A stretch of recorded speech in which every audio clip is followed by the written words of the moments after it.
Namaskar, this is Tabassum Maranjo, and welcome to the Samavesh podcast, a grassroots perspective of inclusive philanthropy in India. To know more about the podcast, please follow the link in the description of the video. Today, we tackle the issues of the elderly in our communities. Aging is a natural process, but very difficult to accept due to the unique challenges that it brings. Deterioration of mental and physical energies and the sickness and disabilities which come with age are very difficult to accept and not something that anybody would look forward to. The joint family system in India was a social institution which extended support and care not only to immediate elderly people in the family but also to the extended elderly members in the family. With the breakdown of the joint family system, especially in metropolitan cities, for immediate help and support is rarely forthcoming for the elderly, and they are left to fend for themselves at a stage of their lives when they are helpless and not able to support themselves. Especially in families with economic instability, the elderly are looked upon as a burden on the family and abandoned to live subhuman lives. There has been very limited intervention in this field, and very few institutions have undertaken this responsibility of tackling the issues of the elderly in the community. We are coming to you today from the Jyoti Vrudhashram Seva Sanstha located in Bhayandar, Thane district, Maharashtra, which is one institution which has undertaken the responsibility of extending compassionate home care to the distressed uh, elderly people in the community. Our guest on the podcast today is Srimati Malti Kanojia, founder and secretary of Jyoti Vrudhashram Seva Sanstha. नमस्कार मालती जी, नमस्ते समावेश ma'am. Podcast में आपका स्वागत है और बहुत बहुत धन्यवाद आज हमें हमारे साथ जुड़ने के लिए। आप हमें बताइए अपने बारे में, आपके बचपन के बारे में, आप किस तरह से किस टाइप के परिवार में थे और ये वृद्धाश्रम आपने किस विचारधारा से स्टार्ट किया और क्यों स्टार्ट किया? मेरा नाम मालती कनौजिया है। मैं ज्योति वृद्धाश्रम की सेक्रेटरी हूँ और ये आश्रम आज हम लोग 8 साल से संभाल रहे हैं। लेकिन जो मेरा बचपन था, बचपन से लेके आज तक, ये पूरा जीवन सब स्ट्रगल में ही गया है। लोगों की सेवा करना, यही सब है मेरा उद्देश्य। मैं जब छोटी थी तो मेरे पिताजी की डेथ हो गई और उसके बाद हम लोग हमारे यहाँ एक संस्था थी जो जर्मन की डॉक्टर थी, जर्मनी की डॉक्टर थी, डॉक्टर हुफर। हमारी माँ जो थी वो स्त्री का काम करती थी, काफ़ी गरीब थी वो, और हम 3 बहन और 1 भाई, हमको संभालना बहुत मुश्किल था उसको। फिर हम लोगों को उस संस्था में हम लोगों को माँ ने डाल दिया। वहीं से मेरी पढ़ाई लिखाई, शादी सब ये वहीं किस से। संस्था में हुई? आशादीप एसोसिएशन, ये हमारी एक संस्था थी। वो संस्था में हम लोग पढ़ते थे, वहीं से मैं वहाँ पढ़ाती थी। और छोटे बच्चे थे, मैं 5th standard to 10th standard के बच्चों को मैं पढ़ाती थी। मैं कॉलेज भी जाती थी और वहाँ पढ़ाती भी थी। ये संस्था क्या करती है बेसिकली? ये संस्था है जो विडोज़ के बच्चों को, ऐसे बच्चों को ये संस्था पढ़ाती है और उनके अपने पैरों पे खड़ा करती है, और ये बच्चे पढ़ लिख के अपने पैरों पे खड़े हो जाए और किसी के आगे वो हाथ ना पसारे। ये संस्था का ये उद्देश्य है। और ये संस्था में ही मैं पढ़कर बड़ी हुई हूँ और वहीं मेरा एजुकेशन हुआ, वहीं से मेरी शादी हुई और अपनी ज़िंदगी का 22 साल मैंने वो संस्था को दी थी। डॉक्टर हुफर थी जो हम लोगों को संभालती थी। मेरे पिताजी काफ़ी बीमार रहते थे, तो मेरे पिताजी को टीबी था। पहले वो सीवड़ी हॉस्पिटल में थे, तो उनको काफ़ी तकलीफ़ होती थी वहाँ जाने के लिए। फिर वहाँ से पिताजी एक दिन उनके पास गए और मैं मेरे पिताजी के साथ ही में रहती थी हरदम। तो पिताजी ने डॉक्टर को कहा कि मैं नहीं जा पाता हूँ इतना दूर, तो फिर उन्होंने पिताजी को नायर हॉस्पिटल में शिफ्ट किए और फिर वहाँ से उनका ट्रीटमेंट चालू हुआ। लेकिन पिताजी की जो डेथ है मेरी, वो नायर हॉस्पिटल में ही हुए। उस वक्त वो बहुत बीमार थे और वो गिर गए थे, फ्रैक्चर हो गए थे। और जब भी जो उनकी वो कंडीशन थी, मैं चाह के भी, मतलब मैं उस वक्त उनको उन्होंने जो पॉटी किया था मैं साफ़ नहीं कर पाई क्योंकि वो बहुत हैवी थे मुझे उठाने। मैं तभी मेरे पिताजी ने पॉटी किया था और वो फ्रैक्चर हो गए थे, उनको कुछ मूवमेंट करने नहीं हो रहा था। तो मैं वो वार्ड में घूम रही थी, अरे मेरे पिताजी को कोई साफ़ कर दो, मेरे पिताजी को कोई साफ़ कर दो, लेकिन कोई कर नहीं रहा था। तो वो सब जो है ना वो मेरे दिमाग में ही ऐसे चल रहा था। फिर भी मैं 22 साल वहाँ काम की। काम मेरे 3 बच्चे हैं और काम करने के बाद वहाँ मैंने छोड़ दिया काम और उसके बाद मैं आशादीप जॉइंट हो गए, कोकिलाबेन में जॉइंट हो गई। वहाँ मैं बीएमटी डिपार्टमेंट में थी और मेरे जो बीएमटी क्या होता है? वहाँ जहाँ किडनी लीवर ट्रांसप्लांट करते हैं ना, वो डिपार्टमेंट में मैं काम करती थी। मैं रहती थी, मेरे साथ में एक हाउसकीपिंग का बंदा रहता था, एक सिस्टर रहती थी। तो वो रूम की पूरी साफ़ सफाई टॉप टू बॉटम वो पूरा हमारी जिम्मेदारी थी। पेशेंट का केयरिंग करना, उसकी देखभाल करना, और जब तक अपना रिलीवर नहीं आता है तब तक हम वो रूम से बाहर नहीं आ सकते थे। मतलब बहुत साफ़ सफाई के ऊपर ध्यान। अगर पेशेंट को अगर बुखार आता है तो उसके ज़िम्मेदार भी हम लोग ही हैं, वैसा रहता था। तो वो डिपार्टमेंट में मैं काम करती थी और मेरे हस्बैंड जो थे वो आईसीयू में थे, वो ब्रदर का काम करते थे। वो भी उसी हॉस्पिटल में थे? हाँ, वो भी कोकिलाबेन में ही थे काम के लिए। लेकिन जो हम लोग जो वहाँ काम करते थे ना, जो वो तड़प देखते थे पेशेंट का, वो देखा नहीं जाता था। तकलीफ तड़प जो भी हाँ, था वो देखा नहीं जा रहा था। हाँ, बहुत तड़पते थे। और मैं जहाँ काम करती थी ना, वहाँ तो काफ़ी परेशानी होती थी पेशेंट को, क्योंकि वो बहुत उनको तकलीफ़ होती थी। और समझ लो अगर 10 पेशेंट का ऑपरेशन हुआ है तो उसमें से 8 पेशेंट इन्फेक्शन से मरी जाते थे। ओहो, 2 सक्सेस होते थे, 8 तो चले ही जाते थे। क्यों? सफाई के कारण? सब उनको खुद इन्फेक्शन हो जाता था। वो जो ऑपरेशन होता था ना, वो ऑपरेशन से उनको दूसरी बीमारी हो जाती थी। ट्रांसप्लांट हाँ। बॉडी एक्सेप्ट नहीं करता है हाँ, इस वजह से। हाँ, वैसा हो जाता था। फिर हम लोगों ने फिर वहाँ मैं घर नहीं आ पाती थी, बहुत प्रॉब्लम होता था। फिर हम लोगों ने वहाँ से वो काम छोड़ दिए। छोड़ने के बाद फिर हम दूसरे जगह एक जगह जॉब कर रहे थे, मैं और मेरे हस्बैंड। लेकिन वहाँ भी हमारे मन को ना सेटिस्फेक्शन नहीं था। वहाँ भी वैसा ही सब था। मैंने इनको बोली कि हम लोग खुद कुछ तो करेंगे। कुछ करते हैं। हाँ, ऐसे करके कुछ पैसे थे हमारे पास, मेरे हस्बैंड के पास भी थे, मेरे पास भी थी, और उससे हम लोगों ने शून्य से ये हम लोगों ने स्टार्ट किया। लेकिन जब वो हम ये बोलना बहुत आसान है लेकिन करना बहुत मुश्किल है। जब हम लोगों ने इसमें पैर डाले, जब आग में कूदते हैं तो पता चलता है कि उसकी गर्माहट कितनी है शरीर में। बहुत हम लोग को सफ़र करना पड़ा। कभी हमारे पास रेंट देने के लिए पैसा नहीं रहता था, कभी राशन लाने के लिए पैसा नहीं रहता था। एक बार तो हम लोग हिम्मत ही हार चुके थे दोनों। बोले मैं उनको बोली नहीं कर पाएंगे हम लोग। तो मेरे जो हस्बैंड थे ना, वो बहुत हिम्मत वाले हैं। उन्होंने मेरे कंधे से कंधा मिलाकर आज तक अभी तक वो मेरे साथ ही चल रहा है। वो बोले मालती नहीं, हम लोग इतनी जल्दी हिम्मत नहीं हारेंगे। फिर मैं क्या करती थी पता है, पूरा काम करती थी जल्दी जल्दी सब। और एक ही पेशेंट थी हमारे पास, और वो पेशेंट को मैं डोंबिवली से लेकर आई थी।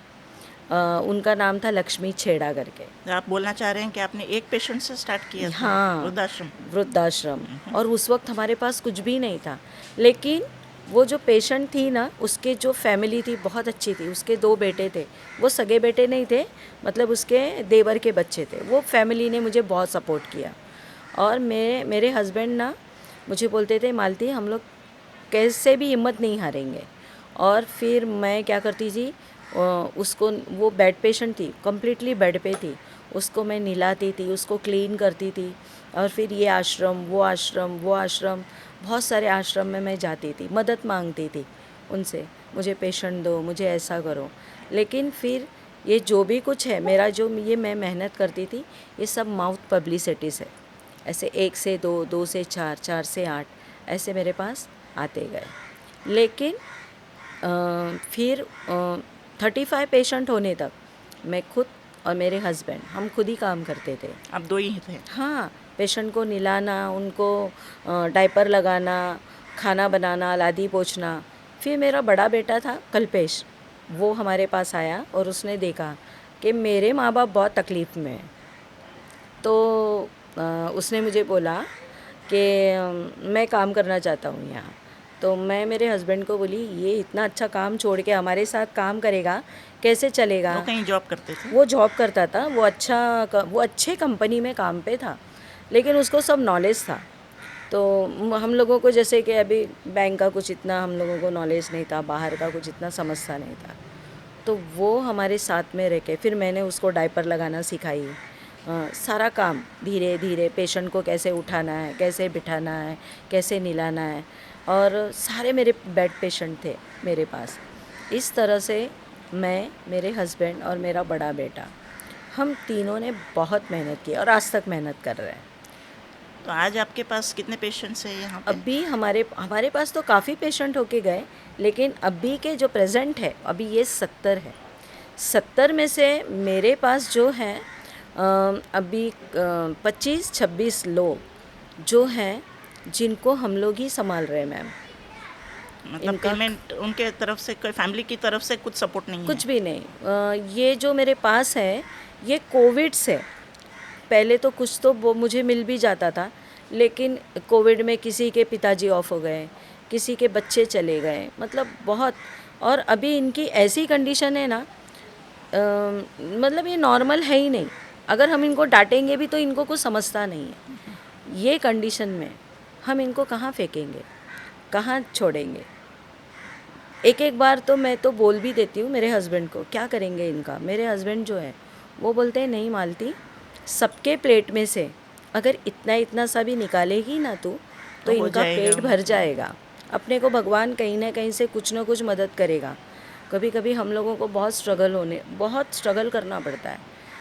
ज़्यादातर हमको जब रेंट भरने का टाइम आता है तब हमारी बहुत मुश्किल हो जाती है। डायपर लाने का, जब डायपर मंगाने का टाइम आता है तब बहुत मुश्किल हो जाती है। एक दो बार तो हमारा मीटर भी कट करके लेके चले गए, तभी हमको बहुत तकलीफ़ होती है। कभी कभी सब्जी लाने के लिए भी हमारे पास पैसे नहीं रहते। जैसे स्टेप बाय स्टेप रोज़ कुछ ना कुछ एक हमारे सामने चैलेंज आके खड़ा रहता है, और उसका आप सामना करते, और उसका सामना करना एक पड़ता करके है। आप सामना करके हाँ आज इस स्टेज तक पहुँचे। जी मैम। दूसरी बात है, कुछ ऐसे भी लोग हैं जैसे कि हमारे सब्जी वाला है, कभी हमारे पास सब्जी नहीं है तो हम बोल देंगे तो वो हमको उधार में दे देता है। राशन वाला है, राशन नहीं है तो उनको बोल देंगे तो वो उधार में राशन दे देता है। लेकिन कैसे रहता है, 10 दिन का हम लाते हैं क्रेडिट पे, तो वो 10 दिन का उसको पे करो, उसके बाद फिर वो दूसरे 10 दिन का हमको देगा, ऐसा सही रहता है। लेकिन ठीक है, वो तो उतना तो भी मदद कर रहा है बेचारा हमको। पर आपके मतलब आगे आजू बाजू में जो जितना भी लोग हैं वो आपकी मदद किसी न किसी तरह से करते जी रहते जी हैं। मैम। तो आपका बेसिकल जो खर्चा पानी वहीं से निकलता है, क्योंकि हाँ। आसपास के लोगों की जो मदद मिलती है आपको, जी मैम जी। उसी से आपका जी। खर्चा निकलता है। हाँ। उसी में आप 70 लोगों को यहाँ हाँ, पे संभालते हैं। संभाल रही हूँ मैं। अभी 70 लोगों में कितने लेडीज़ हैं और कितने जेंट्स हैं? अभी इसमें हमारे पास 30 लेडीज़ है। कितने लेडीज़ हैं? 30 30 लेडीज़ हैं, जी, बाकी सारे जेंट्स हैं। जेंट्स है। तो और ये लेडीज़ में भी जो यहाँ जितनी भी मेरे पास जो भी लेडीज़ लोग हैं, कोई भी नॉर्मल नहीं है। जेंट्स से ज़्यादा मुझे लेडीज़ लोगों को संभालने में बहुत प्रॉब्लम आता है। प्रॉब्लम ये जैसे इसका कि क्या कारण हो सकता है? अभी मैं आपको एकदम फ्रैंकली बोलती हूँ, जैसे कि इसमें जो थोड़े कम उम्र के हैं, अब जैसे ये पीरियड्स हो गए, इनको समझता नहीं है, वो देखना पड़ता है। इनको टाइम टू टाइम मैं इनको पैड नहीं देती हूँ, इनको डायपर लगाना पड़ता है, ये संभाल नहीं पाते हैं। इनको देख, जैसे एक छोटे बच्चे को हम लोग time to time diaper change करते हैं, ऐसे इनको देखना पड़ता है, इनको नहलाना पड़ता है। अरे इनके सिर में जुआ तो नहीं हुई ना, इनको स्किन एलर्जी तो नहीं हुआ ना, इनको सब कुछ देखना पड़ता है एक छोटे बच्चों के जैसा। और इनको बुखार आएगा तो ये बोलते भी नहीं है कि मुझे बुखार है, ऐसे गपचूप से पड़े रहते हैं। तो ये क्यों शांत है? नहीं, पर इनकी कम उम्र वाले भी बच्चे जो आपके पास है, मतलब आप खाली वृद्धों को नहीं रखते हो, आप दूसरे जो बच्चे हैं जिनका इतनी कम उम्र भी दिमागी नहीं। हालत जी ठीक नहीं है, उनको भी आप हाँ रखते हैं। जी, लेकिन इतने भी इनकी उम्र कम नहीं है। मिनिमम ये 35-40 के बीच में है। 35-40 के बीच हाँ, में है। लेकिन जो इनकी जो मेडिसिन चालू है, ये मेडिसिन के वजह से इनको ब्लीडिंग ज़्यादा होती है। ये प्रॉब्लम है, मेन ये प्रॉब्लम है इनका। तो इनको मुझे संभालना पर बहुत। आप ये पेशेंट्स आपके पास आते किस तरह हैं? मतलब इनके फैमिली मेंबर्स आपको लाके देते हैं या किस तरह से आपके पास आते हैं? मोस्टली तो फैमिली मेम्बर ला के देते हैं, हम्म। लेकिन कुछ तो ऐसे केस हो गए मेरे पास जो इनके फैमिली मेम्बर है ही नहीं। पहले थे, अब तो नहीं है। अभी हाल ही में एक जन का ऐसा ही हो गया है। एक बेचारी है, उसका बेटा था, जवान बेटा है, उसकी डेथ हो गई हार्ट अटैक से। तो अब उसको एक ही बेटा था। ना, पर अब मैं आपसे जो पूछ रही हूँ, जब आप इन्हें यहाँ पे दाखला देते हैं हाँ हाँ, तो आप किस बेसिस पे चेक करते हैं कि इनको यहाँ दाखला देना चाहिए या नहीं देना चाहिए? इनकी कंडीशन, फिजिकल कंडीशन। जी, इनकी कंडीशन क्या है, कौन है इनके घर में, इनका आधार कार्ड, ये सब हम लोग चेक करते हैं। वो तो आप चेक करोगे, पर आपको कुछ पेमेंट मिलती है इनकी हर महीने में फैमिली से या इनको जो सपोर्ट करते हैं उनसे? उनके खर्चा पानी के लिए उनको आपको कुछ खर्चा पानी मिलता है उनकी फैमिली से? जी, कुछ लोगों का मिलता है, लेकिन ना के बराबर ही है। कुछ लोगों से मिलता है, जो जी, दे सकते हैं वो देते हैं, जो देते नहीं हैं, दे सकते हैं वो नहीं वो दे बिल्कुल सकते हैं, नहीं, जिनका कुछ भी कोई नहीं, नहीं है वो भी नहीं देते बिल्कुल हैं। नहीं, बिल्कुल नहीं। तो तो जो देते हैं उसी में से मुझे सब कुछ रोलिंग करना है। तो आप बोलना चाह रहे हैं कि आपके पास जो 70 पेशेंट अभी फ़िलहाल में हैं, उसमें जी, से 25 तो आपको कुछ मिलता ही नहीं जी, है। कुछ भी नहीं। बाकी के कुछ ना कुछ जो उनके फैमिली वाले दे पाते हैं, उनकी फैमिली है, कोई सपोर्ट सिस्टम है, जी, जी, इसलिए आपको मिलता है। जी। और मेडिकल इमरजेंसीज़ में फिर आप क्या करते हो? मेडिकल इमरजेंसी हो गई मेरे पास, तो यहाँ हमारे पास ही में एक हॉस्पिटल है, वहाँ डॉक्टर अब्दुल करके हैं, उनको मैं बुलाती हूँ। लेकिन वो भी हम लोगों को काफ़ी सपोर्ट करते हैं, काफ़ी सपोर्ट करते हैं वो। और जो भी उनसे हो सके उतनी सेवा वो हमारे बुज़ुर्गों को देते हैं। पर उसका मेडिकल सपोर्ट का जो खर्चा होता है, वो कौन भरता है? वो हम लोग ही उठाते हैं, आप लोग उठाते हैं या पेशेंट के फैमिली मेंबर्स उठाते हैं? हम लोग उठाते हैं। पूरा मेडिकल खर्चा आप उठाते हो पेशेंट का? जिसका कोई नहीं है उसका तो पूरा उठाते हैं, और जिनका फैमिली जिनकी फैमिली है तो फिर हम लोग उनको फ़ोन करके बता देते हैं कि ऐसा फैमिली है। से कुछ सपोर्ट मिलता है या नहीं मिलता है? मिल जाता है, कोई कोई फैमिली कर देती है और मोस्टली तो नहीं कर पाती है। क्योंकि आपके जो पेशेंट आते हैं वो बेसिकली ऐसे फैमिली से आते हैं जहाँ पे ज़्यादा पैसे की दिक्कत होती है, जी, तो दे पाते हैं नहीं दे पाते हैं उस टाइम में, जब उनको लगता है कि खर्चा ज़्यादा है नहीं दे पाते हैं, नहीं दे पाते नहीं हैं, दे या पाते हैं तो मैं तो पेशेंट को मरने के लिए तो नहीं छोड़ सकती हूँ ना। तो फिर हम लोग कैसे भी करके, मैं मेरे बेटे को बोलती हूँ ये पेशेंट मरना नहीं चाहिए, इस कुछ भी कर, डॉक्टर को बुला और इसका ट्रीटमेंट चालू कर। और दूसरी बात है कि हम लोग खुद हॉस्पिटल में काम करते थे, तो हम लोगों को बहुत कुछ नॉलेज है। जैसे कि मेरे हस्बैंड हैं, आपके और आपके हस्बैंड को? हाँ। जी, जी, जी, मेरे हस्बैंड हैं, वो अगर कोई तड़पता भी रहेगा तो उसको वो ज़िंदा कर देंगे। उनको इतना नॉलेज है क्योंकि वो ब्रदर थे, उनको बहुत कुछ आता है, तो वो बहुत कुछ कर लेते हैं। मेरे पास सब इंस्ट्रूमेंट है, ऑक्सीजन मशीन है, बीपी चेक करने की मशीन है, शुगर की मशीन है, सेक्शन मशीन है, वो सब कुछ करते हैं। अगर टाइम लगा तो आईवी भी लगाते हैं, कैथड भी लगा देते हैं हम लोग। जितना हो सके हम अपनी तरफ से अपना काम खींचते हैं। We come to you today from the Aryan Hospital in Bhayandar, and we are talking to Dr. Abdul Wahab Sheikh. Good afternoon, doctor. Good afternoon, ma'am. Thank you for having me. Yes, we come to you. हम आपके पास इसलिए आ रहे हैं कि आप ज्योति बुद्धाश्रम से जुड़े हैं, जी, तो हमें बताइए आप उनको क्या क्या सेवा उपलब्ध करते हैं? मेरा नाम डॉक्टर अब्दुल वहाब शेख है। मेरा मेडिकल डिग्री कंप्लीट हुआ है doctor D.Y.. Patil medical college Pune से। इमरजेंसी कंप्लीट हुआ है पुणे रूबी हॉल से। And child and women health का मेरा सर्टिफिकेट कंप्लीट हुआ है इनामदार हॉस्पिटल से। और हम आर्यन हॉस्पिटल 2018 से हमने यहाँ पे उत्तन में स्टार्ट किए, तब से हम ज्योति वृद्धाश्रम में हमारी सर्विसेज दे रहे हैं। एंड सर्विसेज में जैसे कि हम इमरजेंसी सर्विसेज, रात में अगर किसी पेशेंट को चेस्ट पेन हो रहा है या पेशेंट को कुछ मार लग गया है या कोई भी ऐसी कंडीशन जिससे पेशेंट की जान को खतरा है, तो वो इमरजेंसी पेशेंट हम एज़ सून एज़ पॉसिबल वहाँ पे प्रोवाइड करते हैं with in few minutes. And जब भी ज़रूरत रहती है पेशेंट को, तो पेशेंट हमको बताते हैं, मैनेजर्स हमको बताते हैं, आश्रम वाले हमको बताते हैं, हम वो टाइम पे जाके पेशेंट को देख लेते हैं। आप आश्रम में विजिट भी करते हैं? यस, हम आश्रम में विज़िट भी करते हैं, डे टाइम में भी करते हैं, नाइट टाइम में भी करते हैं। 24 hours we are giving our services to Jyoti और वृद्धाश्रम। जैसे जैसे होम विजिट में ब्लड टेस्ट, बाकी डायग्नोस्टिक टेस्ट होते हैं, वो आप जी। होम विजिट मतलब आश्रम में विजिट करके पेशेंट्स Yes. के लिए करते हैं? यस, कोई पेशेंट को ब्लड टेस्ट एडवाइस करना है या उसको ज़रूरत है, तो हम उनको एडवाइस भी करते हैं और हम उनको ब्लड टेस्ट सारे करवा भी देते हैं। करवा किसी के को देते हैं उनकी रिपोर्ट? यस, किसी पेशेंट को सपोज़ वो गिर गया है, उसको फ्रैक्चर हुआ है, लेकिन पेशेंट बेड रिडन है और वो मूव नहीं कर सकता है, तो हम उसका एक्सरे वहीं पे उधर पे ही आश्रम में भेज के ऑन द स्पॉट जगह पे ही करवा देते हैं। ऐसा। और यहाँ पे आपके कितने बेड्स होंगे हॉस्पिटल में? यहाँ हमारा 15 बेडेड हॉस्पिटल है राइट नाउ, एंड हम अभी इसको एक्सपेंड करने वाले हैं कुछ महीनों में। और हमारे पास अभी फ़िलहाल सारी मेडिसिन के केसेस हम लेते हैं, आईसीयू के केसेस हम लेते हैं, सर्जरी के हम केसेस लेते हैं। यस। और कार्डियक फैसिलिटी है?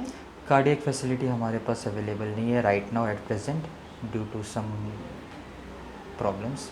तो जो भी पेशेंट कार्डियक के रहते हैं, हम पेशेंट को फ़िलहाल यहाँ पे बेसिक मैनेज करके पेशेंट की लाइफ सेविंग जो भी प्रोसीजर्स रहते हैं वो First aid फिनिश के, करके, हाँ, जो भी। फर्स्ट एड करके ही पेशेंट को पूरा सेटल करके एंड फिर पेशेंट को बाद में हम एम्बुलेंस के थ्रू शिफ्ट करते हैं। हाँ, क्योंकि वृद्धाश्रम में मोस्टली एल्डरली लोग हैं, Yes. तो कार्डियक प्रॉब्लम पॉसिबल है। इसलिए अब आप ही एट एन एवरेज कितने पेशेंट्स आपके पास वृद्धाश्रम से आते हैं एट एन एवरेज महीने में? कहिए। महीने में अप्रॉक्स 20 to 30 पेशेंट्स ओह, इतने मतलब almost every day one patient you will get? दूसरे ओल्ड एज होम से भी आते हैं। अच्छा, नहीं, हम ज्योति वृद्धाश्रम की बात ज्योति करते हैं। वृद्धाश्रम से महीने में 2-1 ऐसा। 2-1 आ जाते हैं। और वो किस टाइप के केसेस होते हैं generally? General old age related problems ही रहती है, जिसको like- पहले से अगर किसी को अस्थमा की तकलीफ़ है, जैसे जैसे एज बढ़ते जाती है तो वैसी वो Breathing तकलीफ़ें, में, हाँ, problem ब्रीदिंग होती में है। डिफ़िकल्टी होने लगती है, कभी चेस्ट में पेन होने लगता है। तो ये जो ओल्ड एज में ज़्यादा कॉमन प्रॉब्लम्स है वही ज़्यादातर ऑर्थोपेडिक भी हो लाइफ, सकता है, और Yes, जैसे- diabetes related diabetes, yes, diabetes related भी होता है। पेशेंट की शुगर कम हो जाती है, वो पेशेंट्स भी आते हैं। एंड कोई वॉकिंग करते करते गिर गया है तो फिर वो ऐसे ऑर्थोपेडिक केसेस भी आते हैं, ऐसे मल्टीपल केसेस। तो इमीडिएट उन्हें फर्स्ट टाइम केयर मिल जाती है, यस, जिसकी फीवर वजह के से। केसेस भी आते हैं। ओके, तो एट एन एवरेज 1-2 पेशेंट आते हैं आपके पास? एट एन एवरेज तो महीने भर ज्योति में 2-1 वृद्धाश्रम। पेशेंट रहते हैं। ओके, और आपको ऐसा लगता है कि ज्योति वृद्धाश्रम वाले मतलब जितने भी स्टाफ हैं वो जी। अलर्ट रहते हैं अपने पेशेंट्स की हेल्थ के बारे में? आपको इमीडिएट इन्फॉर्मेशन टाइम से मिल जाती है जी कोई भी पेशेंट की इमरजेंसी केस? जी, वहाँ पे एक पूरा प्रोटोकॉल है and as soon as possible, मतलब वो जितना अलर्ट रहते हैं स्टाफ, वो फ़ौरन मैनेजर्स को और मुझे साथ में कॉल दे देते हैं। अगर उनको लगा कि पेशेंट का ब्रीथिंग में डिफ़िकल्टी हो रहा है तो वो फ़ौरन ऑक्सीजन चेक भी कर लेते हैं, ऑक्सीजन का मशीन लगा भी देते हैं और मुझे इन्फॉर्म भी कर देते हैं, तो हम फ़ौरन वहाँ पे पहुँच के क्योंकि ट्रीटमेंट इस स्टार्ट कर देते हैं। केसेस में टाइमली ट्रीटमेंट Timely बहुत treatment। ज़रूरी होती है। They are very alert and sound, जो भी स्टाफ है उधर का, एंड उनको सारे इमरजेंसी प्रोटोकॉल्स पता है कि फिट आई तो क्या फर्स्ट एड उनके लिए उनको करना है, चेस्ट पेन हुआ है तो क्या करना है, अगर ब्रीदिंग डिफ़िकल्टी है तो क्या प्रोटोकॉल है, वहाँ के स्टाफ को ये सारे प्रोटोकॉल्स पता है। बहुत बहुत शुक्रिया आपका हमारे Thank साथ you so जुड़ने much. के लिए। Thank you. हाँ, अगर हमारे आपे के बाहर चला गया तो फिर हम डॉक्टर को बुलाते हैं। और जो हमारी एक डॉक्टर है शिल्पा मिश्रा, जो हफ्ते में एक बार विज़िट करती है। कभी एकदम इमरजेंसी हुआ रात को तो हम उनको वीडियो कॉलिंग करते हैं। लेकिन वो डॉक्टर का एक प्लस पॉइंट है डॉक्टर शिल्पा मिश्रा का, कि वो आधी रात को भी फ़ोन किए तो वो हमारा फ़ोन अटेंड करती है। अगर हमने उनको वीडियो कॉलिंग की है कि मैम अभी ये पेशेंट ऐसे तड़प रहा है, अभी इसको क्या करना है, तो वो फटाफट बोलेगी अभी ये करो, अभी ये करो, अभी ये करो। फिर हम लोग वैसा और करते फिर हैं। आपको थोड़ा नॉलेज भी है हाँ। तो उससे मिला के हाँ। आप लोग उनकी हाँ, हाँ, हाँ। इमीडिएट फर्स्ट एड कर सकते हैं। कर लेते हैं। मैडम, आपका नाम? डॉक्टर शिप्रा मनोज मिश्रा। आप यहाँ ज्योति वृद्धाश्रम में विजिटिंग डॉक्टर हैं। Yes yes. अच्छा, आप कितने टाइम विजिट करते हैं यहाँ हफ्ते में? अभी वीकली विजिट करती हूँ, mostly on Sundays.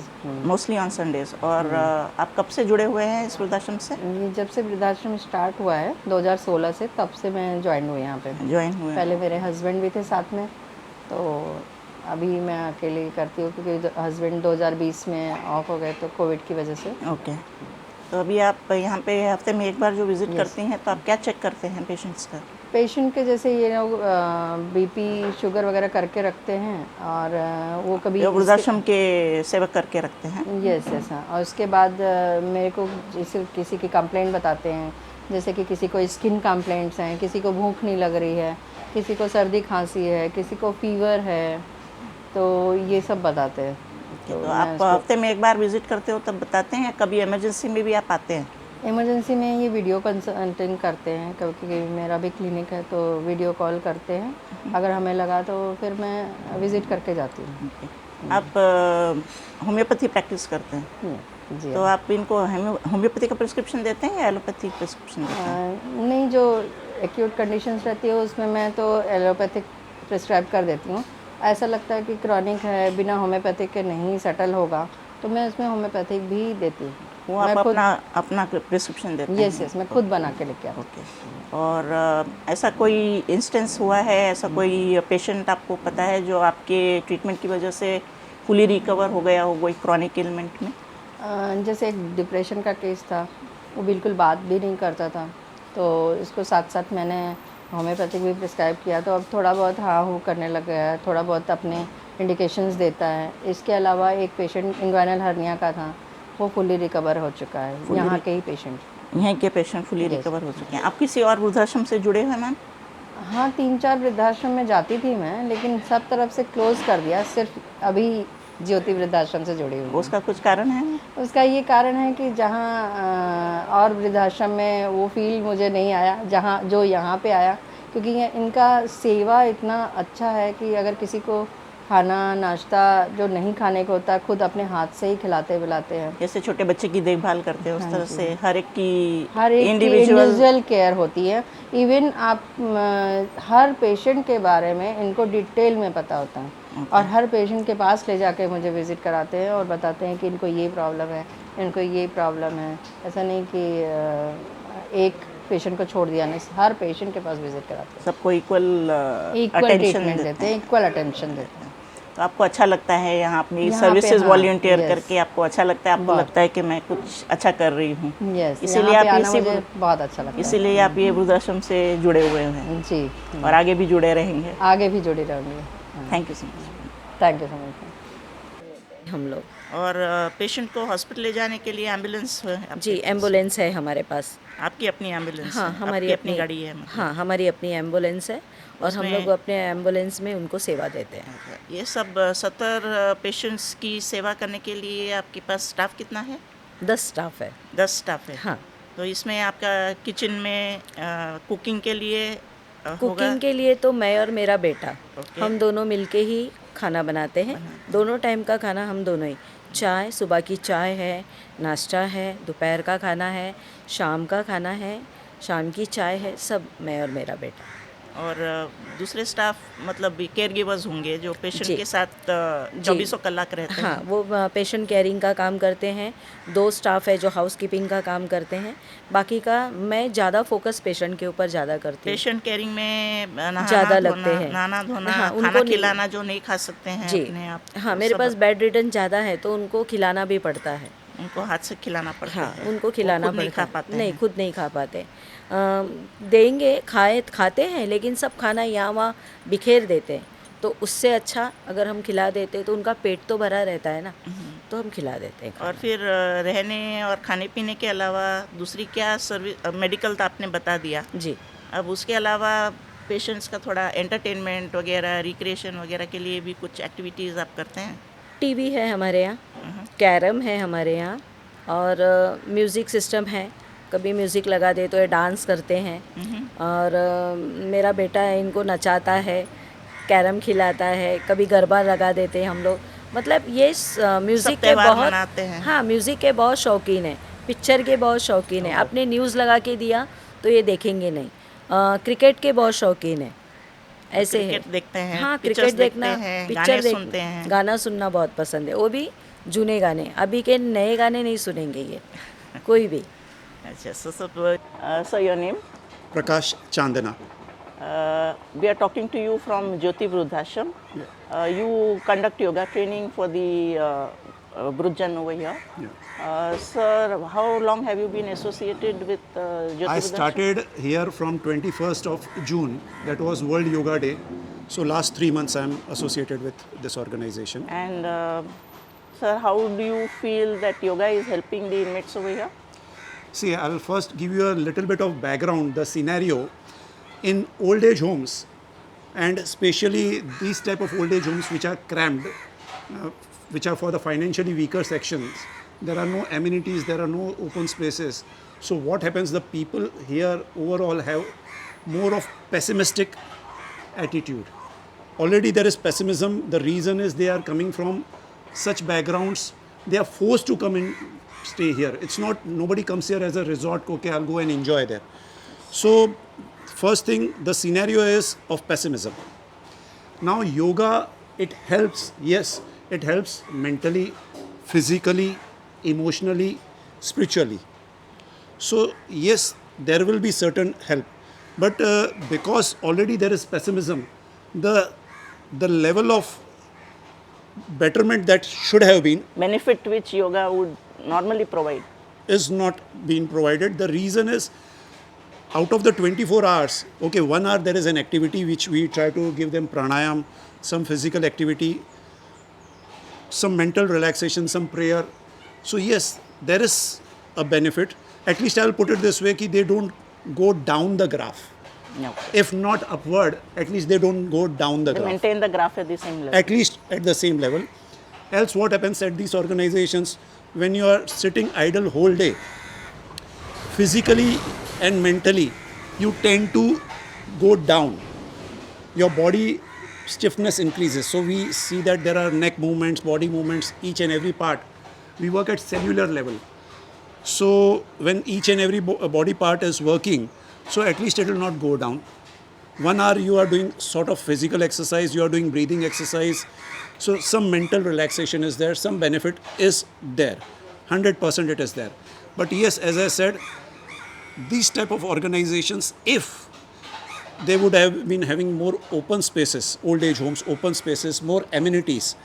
See these fundings from CSR, from the organizations what we are looking at, if they can provide continuous funding or open spaces or some rental premises at open spaces, Where there that is would greenery, be, water, yeah, whatever. So natural effects. natural effects or some amenities, some playground, some walking. So the effect long term would be better if there is a continuous inflow of funds, continuous inflow, a commitment from the corporates. From the corporates. So that's what should be. It should not be one time, okay, we have to do for the tax benefit. People at times are forced to do for the tax benefit or social audit.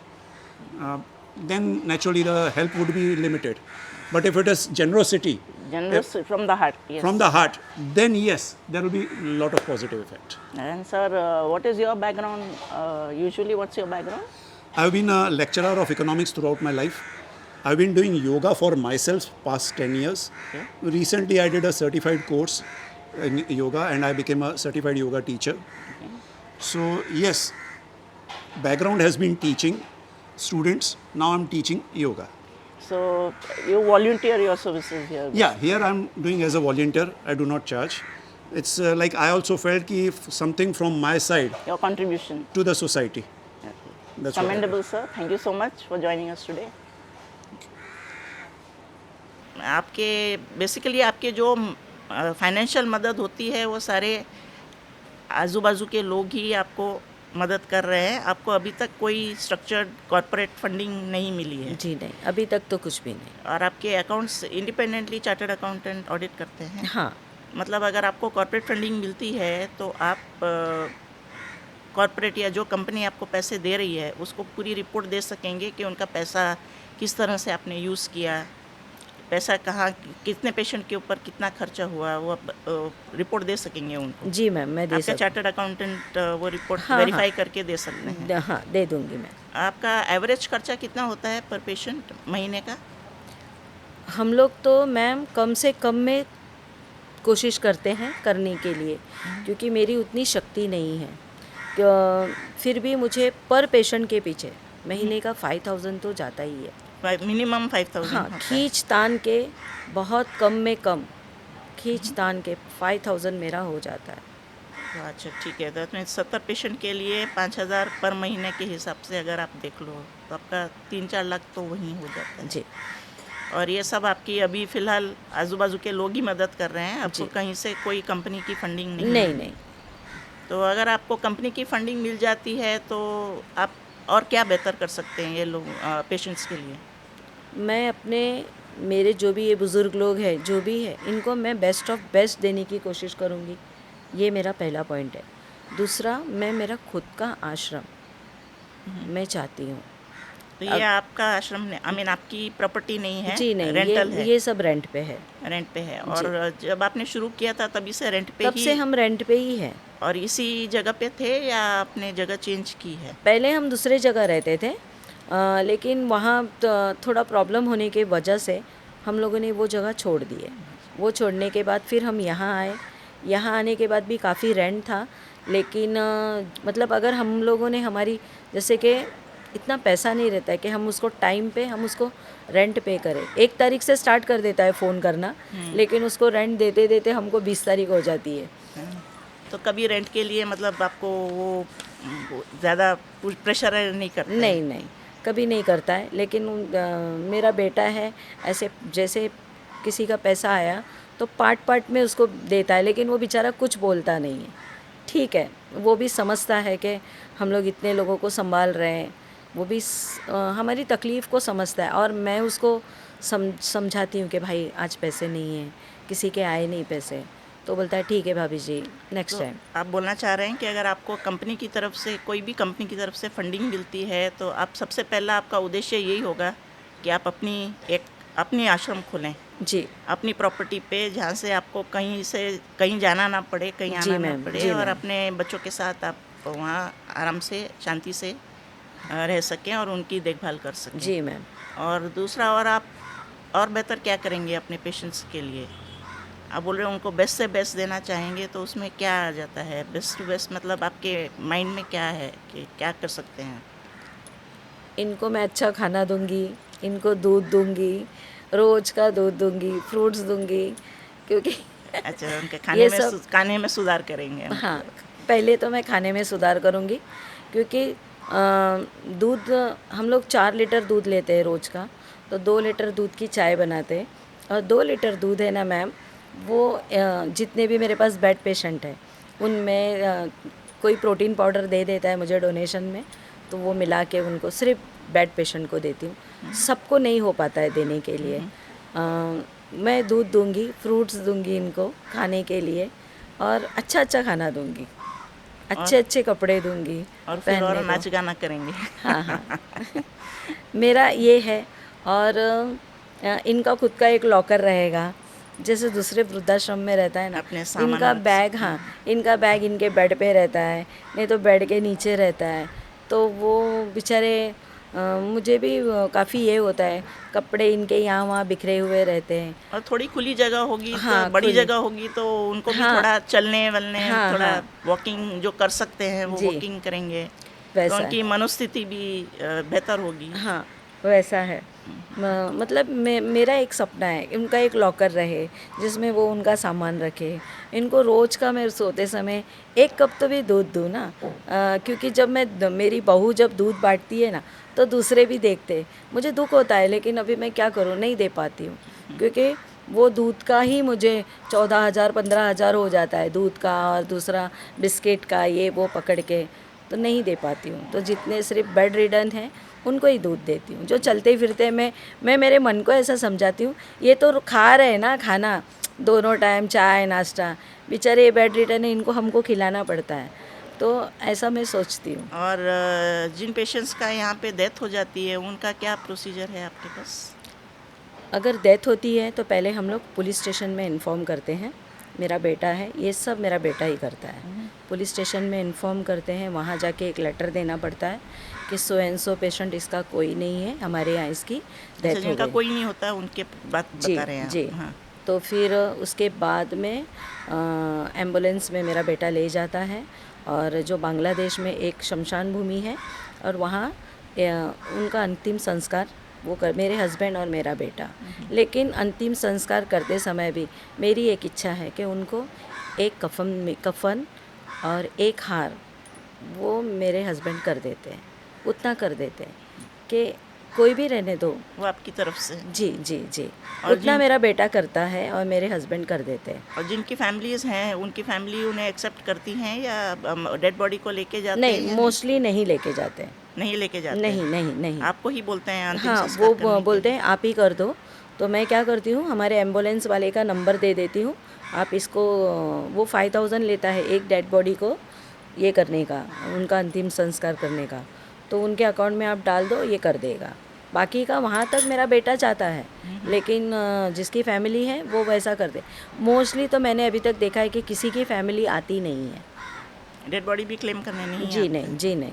सब मेरा बेटा और मेरे husband, ये दोनों ही वो सब देखते हैं। आपकी तरफ से ही अंतिम संस्कार सब हो जी। जाते हैं?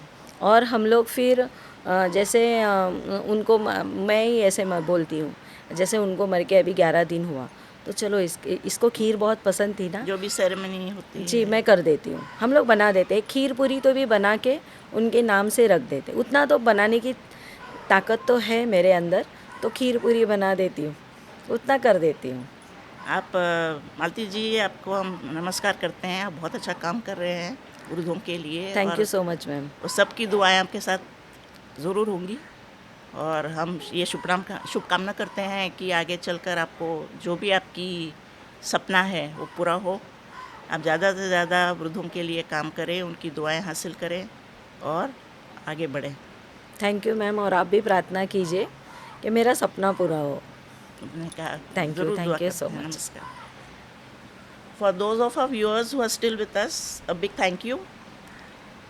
For those NGOs who wish to be showcased on our podcast, please do contact us. The details are in the description of the video. See you again soon, next time. Thank you and take care. Bye.